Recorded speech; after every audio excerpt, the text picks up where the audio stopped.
Bonjour à tous, nous poursuivons aujourd'hui avec la dernière Mishnah du 5e Pérek, Mishnah Zayin.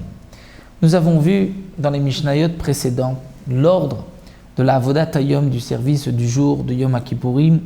et nous allons voir que cet ordre est important.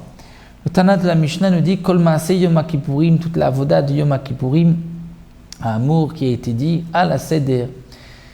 qui a été dit selon cet ordre dans la Mishnah, d'abord le sang du taureau dans le Kodesh HaKodashim, ensuite le sang du bouc, ensuite le sang du taureau sur la parochet, le sang du bouc, ensuite sur les quatre coins du Misbéach, ensuite sur la partie découverte du Misbéach à 7 fois. Et là le Tana nous dit Migdim Maaseh Chavero, si on a devancé une action avant l'autre, lo asakloum, il n'a rien fait, c'est-à-dire ce n'est pas valable. Par exemple, Igdim Damasair le Damapar, le Kohen Gadol a d'abord commencé à asperger le sang du bouc, avant le sang du taureau. Eh bien, puisqu'il lui reste du sang, Yarzor v'yaseh midamaser lachar damapar.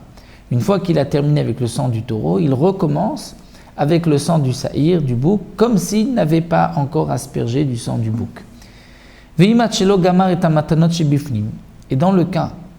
où il n'a pas encore terminé d'asperger à l'intérieur, donc cette fois-ci à l'intérieur, dans le Kodesh HaKodashim, Nishpach Adam, c'est possible que le sang s'est renversé, le Kohen Gadol était faible, il a trébuché, le sang s'est renversé, eh bien il y a Vidam Acher, il devra apporter un autre sang, c'est-à-dire il va prendre, si c'est le sang du taureau, il devra apporter un autre taureau, donc encore une fois égorger un taureau, ou le séhir. Vous voyez que dans la Gemara on discute, est-ce qu'il doit recommencer le tirage au sort ou pas, mais en tout cas il apportera Yavidam Acher un autre sang, Veyarzor Veyazeh Betrila Bifnim, il recommence depuis le début à l'intérieur de Kodesh HaKodashim, c'est-à-dire que si au milieu il était à Achad Vechamesh 1 et 5 et le sang s'est renversé, on va égorger un autre taureau, ramener du sang, mais il ne va pas poursuivre Achad Vashesh, Achad Vasheva, la 6e et la 7e, il devra recommencer depuis le début, Vechen Baechal, de même pour tout ce qui est arrivé sur les Hazaot lorsqu'il a aspergé dans le Echal, et de même pour le Misbeach Hazaav, sur le Misbeach en or, chez Kulam Kapara Bifnatzman, puisque les groupes de 8 dans le Kodesh HaKodashim, sur la Parochet, et un groupe de 4 et de 7 sur le Misbeach Hazaav, c'est une Kapara en soi, et donc si au milieu on s'est interrompu, il faut recommencer depuis le début. Rabbi Lazar et Rabbi Shimon ne sont pas d'accord et disent Rabbi Lazar et Rabbi Shimon Omrim Mimakom chez Pasak Mishamou Matri, là où il s'est arrêté, c'est de là-bas qu'il recommence. Même s'il n'a pas terminé,